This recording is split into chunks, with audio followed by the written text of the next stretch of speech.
yaroy ꯑꯩꯈꯣꯏꯒꯤ ꯗꯤꯃꯥꯟ ꯄꯤꯒꯗꯕꯅꯤ Manipur autonomous council ꯄꯤꯗꯕ ꯌꯥꯔꯣꯏ ꯃꯅꯤꯄꯨꯔ ꯑꯣꯇꯣꯅꯣꯃꯁ ꯀꯥꯎꯟꯁꯤꯜ ꯄꯤꯗꯕ ꯌꯥꯔꯣꯏ ꯑꯩꯈꯣꯏꯒꯤ ꯍꯛ ꯄꯤꯗꯕ ꯌꯥꯔꯣꯏ ꯑꯩꯈꯣꯏꯒꯤ ꯍꯛ ꯄꯤꯗꯕ ꯌꯥꯔꯣꯏ ꯑꯩꯈꯣꯏꯒꯤ ꯍꯛ ꯄꯤꯒꯗꯕꯅꯤ ꯑꯁꯥꯝꯗ ꯃꯅꯤꯄꯨꯔ অꯣটোꯅꯣমাস কাউন্সিল ꯁꯦꯝꯒꯗꯕꯅꯤ অসমতে মণিপুৰ সাহিত্য পৰিষদ গঠন কৰক আমাৰ দাবী দিব লাগিব আমাৰ দাবী দিব লাগিব আসামে মণিপুরের জন্য সাহিত্য পরিষদ গঠন করতে হবে আসামে মণিপুরের জন্য সাহিত্য পরিষদ গঠন করতে হবে আমার দাবি দিতে হবে আমার দাবি দিতে হবে মণিপুর সাহিত্য পরিষদ গঠন করো অসমতে মণিপুর সাহিত্য পরিষদ গঠন করো আমার দাবি দিব লাগিব অসমতে মণিপুর সাহিত্য পরিষদ গঠন কৰিব লাগিব অসমতে মণিপুর সাহিত্য পরিষদ গঠন করো মণিপুর সাহিত্য পরিষদ গঠন করো মণিপুর সাহিত্য পরিষদ গঠন করো একই দাবি পিদবে যারই একই দাবি পিদবে যারই জিন্দাবাদ জিন্দাবাদ জিন্দাবাদ মণিপুর কাউন্সিল ডিমান্ড কমিটি জিন্দাবাদ জিন্দাবাদ জিন্দাবাদ মণিপুর কাউন্সিল ডিমান্ড কমিটি জিন্দাবাদ জিন্দাবাদ জিন্দাবাদ মণিপুর কাউন্সিল পিদবে যারই মণিপুর কাউন্সিল ডিমান্ড পিদবে যারই একই দাবি পিদবে একই দাবি পিদবে আসামে মণিপুর কাউন্সিল में सेम गदबनी আসামে মণিপুর কাউন্সিল में सेम गदबनी অসমতে মণিপুর সাহিত্য পরিষদ গঠন করো অসমতে মণিপুর সাহিত্য পরিষদ গঠন করো আসামে মণিপুরের জন্য সাহিত্য পরিষদ গঠন করতে হবে আসামে মণিপুরের জন্য সাহিত্য পরিষদ গঠন করতে হবে আসামে মণিপুরের জন্য সাহিত্য পরিষদ গঠন করতে হবে আমার দাবি দিব লাগিব আমার দাবি দিব লাগিব কাউন্সিল দিব লাগিব কাউন্সিল দিব লাগিব আসামে মণিপুর কাউন্সিল পিদবে যারই আসামে মণিপুর কাউন্সিল দাবি পিদবে যারই অসমতে মণিপুর সাহিত্য পরিষদ গঠন করো মণিপুর সাহিত্য পরিষদ গঠন করো মণিপুর সাহিত্য পরিষদ গঠন করো মণিপুরের জন্য সাহিত্য পরিষদ গঠন করতে হবে মণিপুর সাহিত্য পরিষদ গঠন করতে হবে কাউন্সিল পিদবে যারই মণিপুর কাউন্সিল পিদবে যারই মণিপুর কাউন্সিল পিদবে যারই মণিপুরি ঐক্য জিন্দাবাদ জিন্দাবাদ জিন্দাবাদ আসামে মণিপুরি সাহিত্য শাসন বর্তমান করতে হবে আমাদের দাবি মানতে হবে আমাদের দাবি মানতে হবে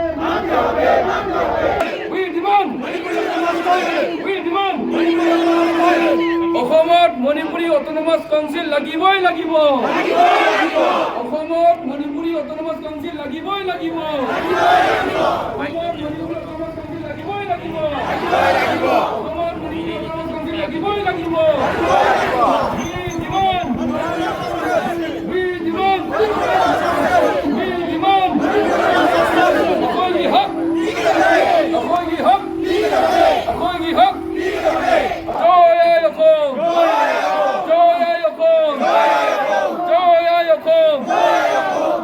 আসামদা মণিপুৰী অটোনমাস কাউন্সিল সেম গদবনি অসমত এটা মণিপুৰী সাহিত্য শাসিত পরিষদ গঠন করো অসমত এটা মণিপুৰী সাহিত্য শাসিত পরিষদ গঠন করো অসমত এটা মণিপুৰী সাহিত্য শাসিত পরিষদ গঠন করো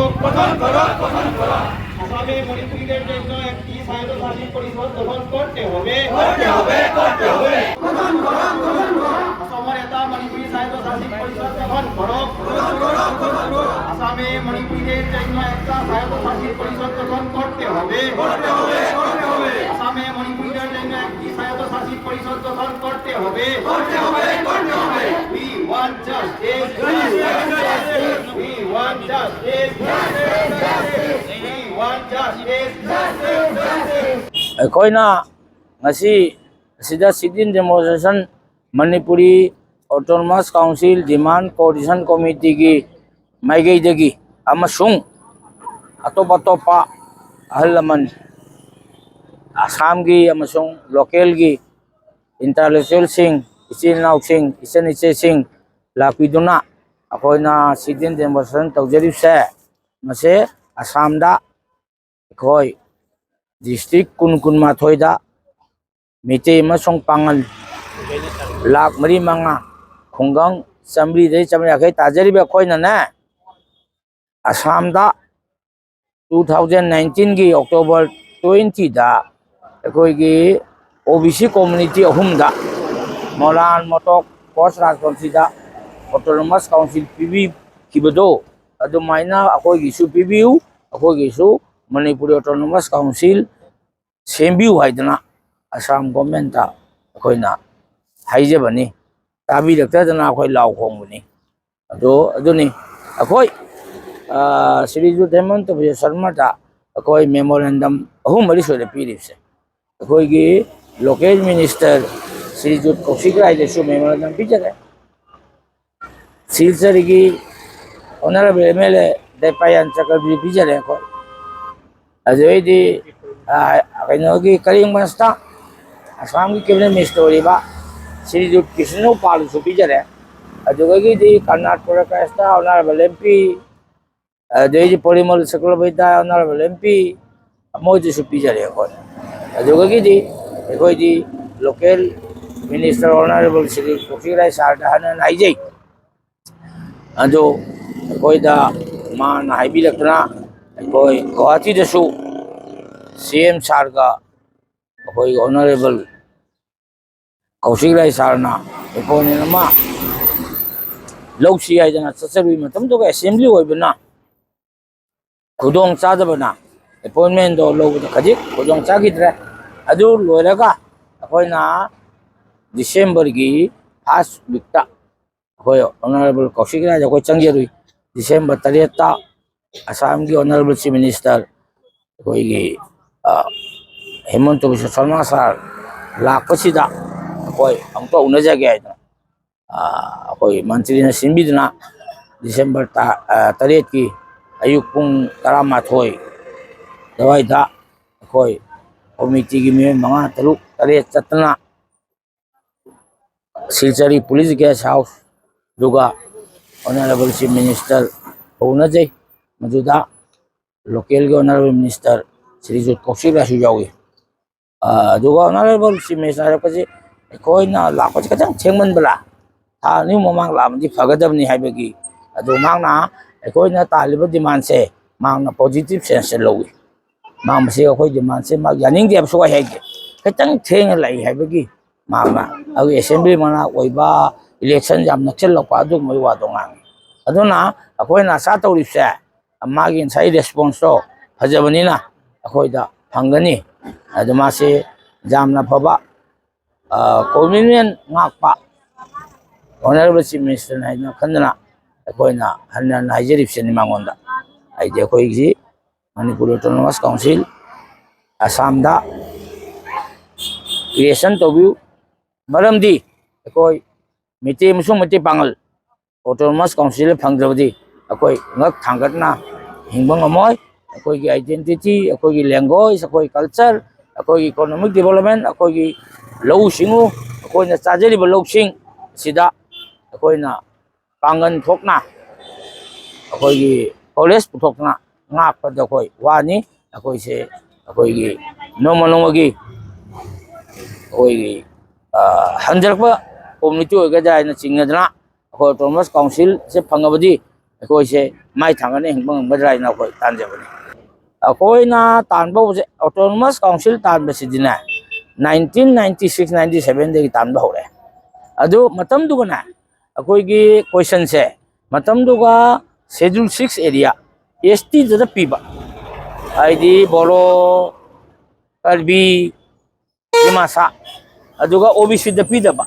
aduna akoina talisa only preliminary demand on to ba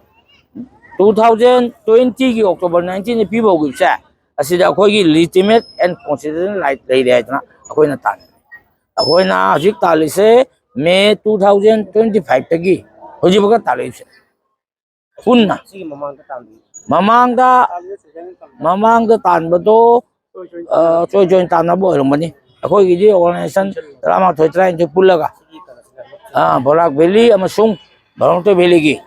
Meitei ꯑꯃꯁꯨꯡ ꯃꯩꯇꯩ ꯄꯥꯉꯜ ꯑꯣꯔꯒꯅꯥꯏꯖꯦꯁꯟꯁꯤꯡ ꯄꯨꯜꯂꯒ ꯃꯩꯔꯥ ꯄꯥꯏꯕꯤꯁꯤꯡ ꯄꯨꯜꯂꯒ ꯑꯗꯨ ꯑꯩꯈꯣꯏ ꯇꯥꯟꯖꯕꯅꯤ ꯑꯩꯈꯣꯏꯒꯤꯗꯤ ꯏꯃꯥ ꯑꯅꯤ ꯁꯨꯏ ꯑꯃꯅ ꯑꯩꯈꯣꯏꯒꯤ ꯍꯧꯔꯛꯐꯝ ꯏꯃꯥ ꯃꯅꯤꯄꯨꯔ ꯑꯃꯅ ꯑꯩꯈꯣꯏꯒꯤ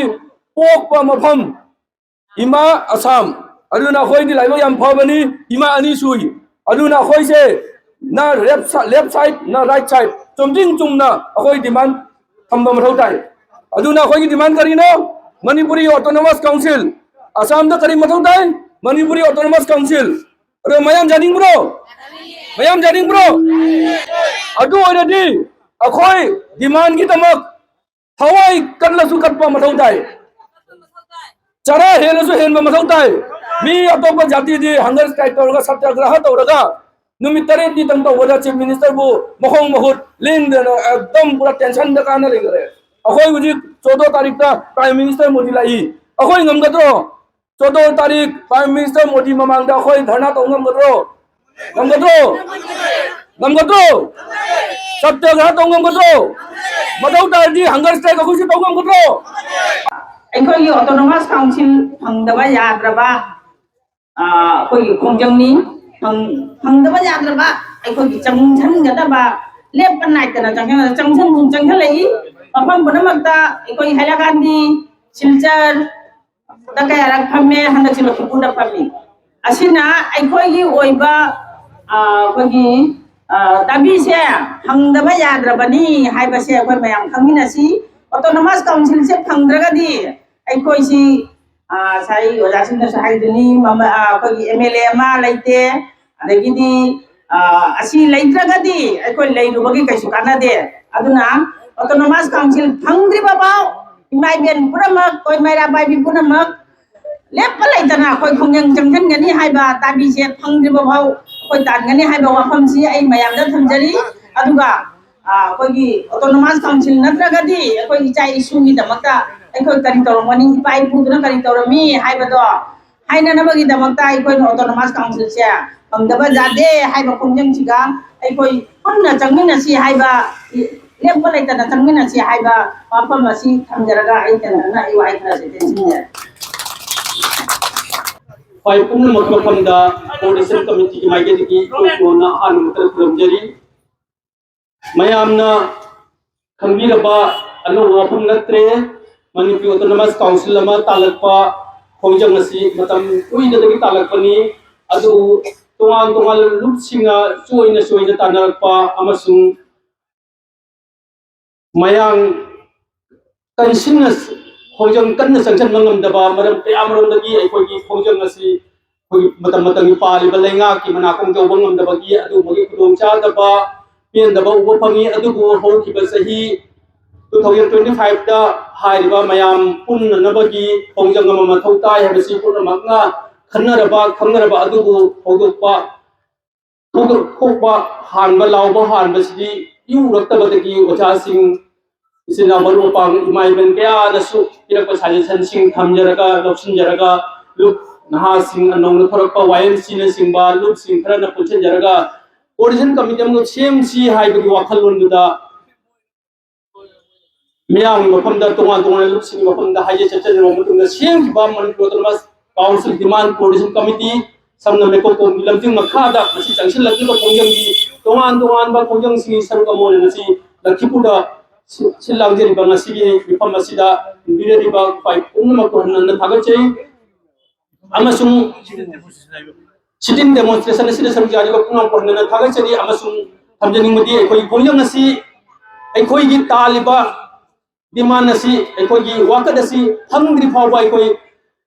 पोथाबलिदर सुंगे बेतन को संहिनगदबदि अदुना इलेक्शन लाकपा जाय अमु चटखिनि इलेक्शन मा लाकरि इलेक्शन मा चटखिनि लैंगा मा लाकरि लैंगा मा चटखिनि तोइगुसुंग अखोईगी खोंजंग Manipur autonomous council demand coordination committee ना तोंगान लुपसिंग पुन्नरगा सेम रिबा कोऑर्डिनेशन कमिटी सिना जंक्शन लगिबा खोंजंग असिदि तप्पा जाय कनबा जाय लदु खोंजंग असि वाकन असि फंगदु फावबुदि कोई सुंगले प्ले पोय पथारो याबसि मियांग थमजगे अमसुंग ngasi ngasi coordination committee si jawi belum sing amasung ngasi phauda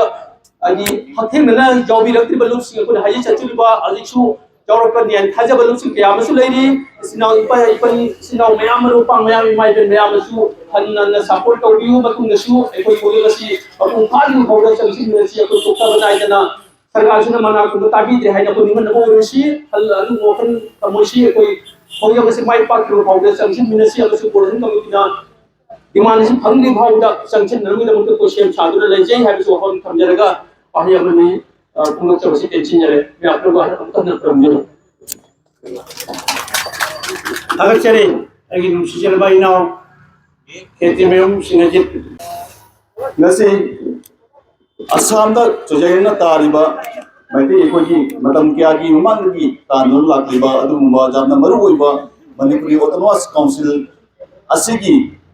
तानबदी येवोची चंचलकुबा अखोगी मसकम ओइना सरुगम ओइना ngasiगी अखोगी सिटिंग डेमोन्स्ट्रेशन ngasi हमजबनी मसिदे ngasiगी लाकपिरिबा मते पबिनुगी लाकपिरिबा मैम सिंह अमदी लंदम मसी लेबा ओजल सिना ताबीबा तैबो मफमगी सिनाव सिंगी मफमदा हमजिनिंग मफमगी आसाम दा लेबा अखोगी मैतेरोना इमारोन ओइना ngang लेबा अखोगी मणिपुरी सिनाव सिंह अखोगी हुजिमुजित लेबा अखोगी राजनीति की ओइबा फियोम इकोनॉमिक की ओइबा फियोम अमदी अखोगी सोशल की ओइबा फियोम मसी अखोगी जामना लुबो फियोम दा लई हाइबगी ओफम सिमुदी हरनी मसी मयाम असो हेन खनबीनबनी अखोइना हन हाइदगसु मयाम ने हेन खनलबनी अखोई हुजिक लेरिबा राजनीति फियोम असिददी अखोई ओइबा एमएलए मा नतरगा अखोई ओइबा एपी मा काबा जाबगी फियोम मसी अखोई जामना वान लेरे हुजिकसी हाइबदी हुजिक तौरिबा अखोई डिलिमिनेशन की ओइदिबा तरिबा फियोम मसिना मरम ओइरगा अखोई असी हुजिमु हन अखोई बिहुदमा असम की असेंबली द थगतपा नतरगा एपी ओइ थगतपा सी अखोई जामना वाना थोकलगदबा अदुगुंबा फिबम मनी हाइदिबा हुजिक लेरिबा फिबम मसिदा अखोइना तुंगी चरोन सुरोलगी अमरी तुंगी जनरेशन की दबकता खंदुना अखोइना करिगुंबा होइना तालेबो ऑटोनोमस काउंसिल से फंगदो तारगदी अखोइ फिबम मसि तुंगा जामना हेना अरु फिबम द लेरकनी हाइबो होम से थदनिनी मरमदुना अखोइ हुजिक तालेबा अखोइ ऑटोनोमस काउंसिल की डिमांड असि फंगदवा जादे हाइबगी वखंदा कोई चजिन बजाई मसिदी कोई हवलपता ngai हेना कोई लगोनी मसिदगी सु हेना कनबा कोई कुजन क्या चजिलपगी मदुगी प्लान एंड पॉलिसी दा कोई लेरबनी कोई भी फंगदवा जादे मसि फंगदगदी अखोगी तुंगदा अखोगी लेगिदोरिबा ओहेवदोरिबा अखोगी फिवम अखोगी इकोनॉमिक खंदे अखोगी राजनीति खंदे अमदे अखोगी सोशल ओइरो फिवम सि जामना लोबो फिवम नि मरमदुना अखोगी असम दा लेरिबा सोजने तारीबा खुरम खुदिम का लेरिबा कोई मैते रोल इमारोल ओइना नांगलिबा कोई मणिपुरी सिनाव खुदिमना मसिदा थवाई हक्चांग जाउना अखोई फंगदबा जादे हाइबगी वखनदा जक्सिन मिरसी हाइबगी वखमसी अखोई थमजगे मदुगी मथक आइना हाइजनिमदि अखोई हुजि लोरिबा फियमदि असोक याउना सोक्तारे हाइबा खंगलबा कोइसे अदुगी मदे कोइ डिप्राइव कोइ खंगलबा कोइसे हुजि फावदा कोइ ज्ञान तादबगी मोंगदा मरमक कोइ उबो फंगी हाइबदि असिगुंबा अरु अरवा अखोई डिमांड असिगी मतंगदा कोइना मी थोलक मतंदा अमदि मसिगी दम जाउसी हाइबा मतंदा कोइ जाउनिंग दव नत्रगा थोलनिंग दबा मसिगा थवाई जाउद बसि उबदा कोइ दामना कोइ थमोई काइबे काइना याम थमोई काइबा फावी हाइबदि मसि जामना लाइब थिबनी अदुबु होयरेस तकोइना हुजि थाबल लम सिनु मतंदा नत्रगा तो बहाव कुमोय म सिनु मतंदी मीसे अदुगी मतिक जामी हाइबदि मीसे इदो नबंगमदि अदुबु असिगुंबा अखोई फंगदगदी ओइदगदी अखोई सोइरनी हैना लेरबा खन्ना लेरबा असिगुंबगी डिमांड असिदा थोको मतंदी मी मयाम से खजित निंगहन मत तौई मसि तौबिनु अखोई फंगदवा जाद्रबा अखोई ओइद्रबा जाद्रबा सिगुम डिमांड से अखोई सितानबदा मयाम पुना तामिनसी अखोई ज्ञान तामिनसी अखोई तुंगी दमकता अखोई तुंगी सरोल सरोगी दमकता अखोई तुंगी लाकदरबा जनरेशन की दमकता अखोई तौबंगम खरि तरोमसी हाइबो वखोई थमजरगा मतंग से इंटेंशन जबी मयाम को मुका नु प्रमजरी थगचरी अगी नुसिजल नाउ डॉक्टर फुमुचुम राजू कोऑर्डिनेशन कमिटी से सेंगांगदा कोई नारोल सिंगदा कोइना ओजा मयामदा रिक्वेस्ट तौजरगा ओजा सिगी ऑटोनोमस काउंसिल से कोई अमागसो कोई ऑर्गेनाइजेशन तौरबदा सिगी पातम से सिगी डिमांड से कोई तौजरा लाखी ओजा सिमतंग मखा सथसी ओजा वा यावददि असिगी डिमांड से माइ पारोय हाइना कोन ओजा म्याम से कौलगा दो ऑर्गेनाइजेशन क्या रिक्वेस्ट तौरगा अखोइगा दुरगा माइ पागा दुरगा मेरा पाइबी ओइ मासी नो पुलगा ओइ मीटिंग अमो कौजरगा कौजरगा कोइन कोऑर्डिनेशन कमिटी से सेम क्यों नहीं आइता सेवा मतुंग दा कोइन सिटिंग डेमोन्स्ट्रेशन अनि पंतो करे संचार दावा पंतो करे नला कांदी दावा पंतो करे दुरगा रैली अचोबोमा कोइन संचार पंतो की अंगी मखा ताबो इना गसी ला केपुरा पंतो से आइना हाइजनिंग बदी गसी कोइगी इफुरो कोइगी जाति कोइ खुनाई गी सिनाउ सिंह ओजा गुरु सिंह इना हाइजनिंग बदी असिगी ऑटोनोमस काउंसिल कोर्ट से कोइ पुनम खंगरो याम नहीं रिको तो खंगमिनसी अब कई दमक तारिनो मसीना कोइ फुरुप सिदा कई काना पर कई कई अहोब पर कई असी कोइ खंगमिनसी असी खंगदो तारनी मसीगी नुक्सी बसे मसी तालगा कोइ फुरुप इजाति दा कई सपोर्ट कने बसे कोइ कई खंगददी हुजिगे वो सी ऑटोनोमस काउंसिल तौरगा मी मैम टीम सा मैम नाकंदा सखिबो यावरी येगा सखिबो यावरी जी कई नो मोइदा अदुगी फीलिंग्स मोइ थमोइदा अदु हुजिको फाउद्रेबो अदुगी इउलो हुजिको लेइत्रेबो अदुगी दमक्तने अदुबो असी कोइ नारो लमो ओइना कोइ वायु की मागेदगी याम कन्ना कोइ असिगी कोर्ट से कोइ खुलम खुलिंग सलगा अवेयरनेस क्या पिजरी हाइलाई कोइ मागेदगी पी गिनी पी मसुने कोइ नारो मागेदगी अचोबो थोदान असिगी साइड कोइ लजगली अलमन ओजाय गुरु सिंह सुलंबियो असी आरे गई टेंशन जगे यामसु सागा और असे ओजा गुरु सिंह म्याम लैनी अवय गोइ नाइना हाइजनिंग बदी फुरु पिजाति मुसिमदसी अकोइना तंगुलो पादम से याम सागे और पुन्ना यूनिटी अमो ओइना सबिरसी सही इको हमजिक कनोमी आसाम की कंटेक्स्ट है रगदे इको से आसाम असेंबली में मुंत में जोगबा लोकसभा ने जमला ना एलोता मुरु वाफम ने असेंबली का बाबी इको के जोगबा द टिकट फंड के मासे रेस त जामवाना कोइबा जिला परिषद अभी नहीं जिला को मासिदा कोई नहीं से ऑटोनोमस मशीन इको के सेफ्टी बाल बता को पाले चितमा उसमें कोई मशीन फंक्शन से कोई नॉन के चंचन से मशीन फंक्शन से कोई पॉपुलराइज तो से कौन गवर्न बुकिंग मरता मैम पुन्ना ऐसे के सक्सेसफुल ड्राइवर तो वो लगता है कोई अमना मी तरा तरा मशीन के थोड़ा से मशीन के पावसी हो हम पड़े तो वन प्रोग्रेसो मशीन कोई मैम शिला इसे ऑटोनोमस काउंसिल डिमांड से वो सक्सेस होएंगे ना masih memang itu fakir lagi mas mati mata harus अखोई की इमा अनी सुई अमना अखोई हौरकफम इमा मणिपुर अमना अखोई की पोकपा मफम इमा असम अदुना अखोई दी लाइबो याम फबनी इमा अनी सुई अदुना अखोई से ना लेफ्ट साइड ना राइट साइड चुमजिंग चुमना अखोई डिमांड थंबा मथौ ताई अदुना अखोई की डिमांड करिनो मणिपुरी ऑटोनोमस काउंसिल असम दा करी मथौ ताई मणिपुरी ऑटोनोमस काउंसिल अरे मयाम जानिंग ब्रो मैम जानिंग ब्रो अखोई ओजा सिंह अमबु हाइदे करी ओरगे ओजा सिंह मैम जानिंग ब्रो अदु ओरदी अखोई डिमांड की तमक थवाई कदलसु कटपा मथौ ताई चरा हेलसु हेन मथौ ताई मी अतोप जाति दि हंगर स्ट्राइक तौरगा सत्याग्रह तौरगा नुमित तरे दी तंग तौरगा चीफ मिनिस्टर बु मखोंग महुत लिन एकदम पूरा टेंशन द काना लेगरे अखोई हुजी 14 तारीख ता प्राइम मिनिस्टर मोदी लाई अखोई ngमगद्रो 14 तारीख प्राइम मिनिस्टर मोदी ममांगदा अखोई धरना तो ngमगद्रो सत्याग्रह तो ngमगद्रो मदौ तारदी हंगर स्ट्राइक अखोई तो ngमगद्रो अखोइना तालिबा डिमांड असि हौखिबा 2024-25 दा अखोइगी मणिपुरी मैतै पांगन अमदी मैतै सिंगी ओइबा अखोइगी अदुगुंबा अखोइगी थौना अखोइगी एमएलए अमा पुथोरकने हाबा वाखलोन सुंगैतबा खोंग थांग चबत जानबा गुन जानतत पिग्रबा अखोइजे तोखाई हारिबा डिलिमिटेशन मरम ओइरगा लेइबा मरमना अथंगा अखोइना नेक्स्ट अखोइगी जेनरेशन दा एमएलए अमा लाकनी हाबगी वाखलोन से खनबिरोगा मुकंथोरोइदबा वाफमनी अदुना हारिबा अखोइगी मणिपुरी ऑटोनोमस काउंसिल असि नतबा अखोइगी पांबै करिमदा लैते मसी नुपी ओइबी अखोइ खुदिमा गजाल लाई गुरु लेंबी देबा नसीगी माइ चिना ताबी बमिया लंदम सिदा लैबा मिया पुना मनसु मसी खमी नगदबनी ऑटोनोमस काउंसिल असि खोइ फंगदबा जादे हाइबा वाफम असि अदुगा मसी ꯑꯩꯈꯣꯏꯒꯤ ꯃꯩꯇꯩ ꯄꯥꯡꯒꯜꯒꯤ ꯏꯆꯤꯟ ꯏꯅꯥꯎꯁꯤꯡꯁꯨ ꯌꯥꯝꯅ ꯊꯋꯥꯏ ꯍꯛꯆꯥꯡ ꯌꯥꯎꯅ ꯂꯦꯡꯕꯤꯔꯛꯏ ꯑꯗꯨꯕꯨ ꯃꯁꯤ ꯃꯊꯪꯗ ꯌꯥꯝꯅ ꯍꯥꯏꯗꯤ ꯆꯥꯎꯅꯁꯨ ꯑꯩꯈꯣꯏꯒꯤ ꯃꯁꯤꯡ ꯍꯦꯟꯅ ꯊꯣꯛꯄꯤꯔꯛꯀꯅꯤ ꯍꯥꯏꯕꯒꯤ ꯊꯥꯖꯕꯁꯨ ꯂꯩ ꯃꯔꯝꯗꯤ ꯇꯥꯡꯗꯣꯔꯤꯕ ꯗꯤꯃꯥꯟ ꯑꯁꯤꯗ ꯃꯅꯤꯄꯨꯔꯤ ꯍꯥꯏꯕ ꯋꯥꯍꯩꯁꯤꯗ ꯃꯈꯣꯏꯒ ꯑꯩꯈꯣꯏꯒ ꯁꯥꯒꯩ ꯑꯁꯤ ꯈꯛꯇ ꯅꯠꯇꯅ ꯑꯩꯈꯣꯏꯒꯤ ꯗꯤꯃꯥꯟ ꯑꯁꯤ ꯂꯩꯇꯕꯅꯤ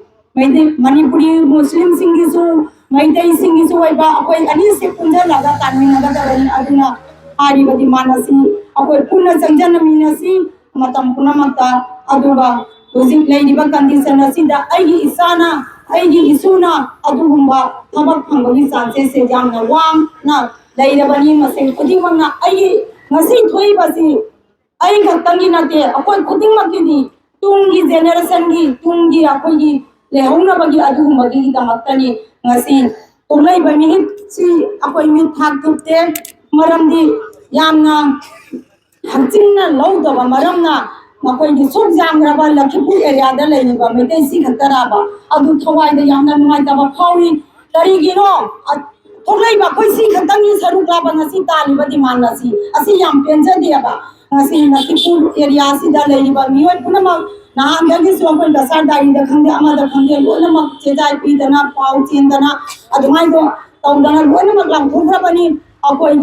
akoi nupi sing group punbadasu Lakipur punau da social help ki mafam dasu aigi ise roni bala nandita mayamnasu pau se loina chendoki bani adubu ngasi khitang diliba mi phamsina oibadi nungaijade aduna hariba demand sing asi akoi tanmina se haiba taragadi akoi aset pa wakhalon thamoi dagi khanau dagi nate thamoi dagi puthoraga akoi akan ba khongjang changminaraga hariba demand asi mathang state da akoi longkhatmina se haiba wapam sisu akoi puning chingchimina si maramdi ngasi ngahakdang akoi na dana phamuraga ngahaki jawuraga adugi wakhalon da nate neski akoi gi aduguma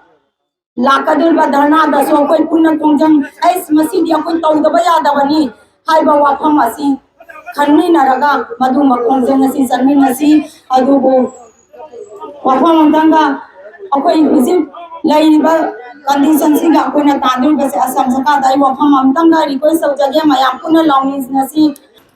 अथुबा मतमदा असम सरकार ना कोई की दाबी Manipuri autonomous council पी गदबने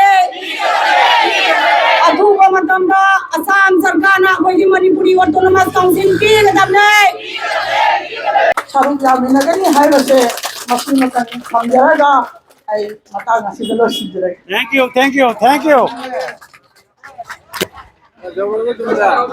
아무튼 우리 이제 여기 나오고 뭐 장장 아무 수업 되게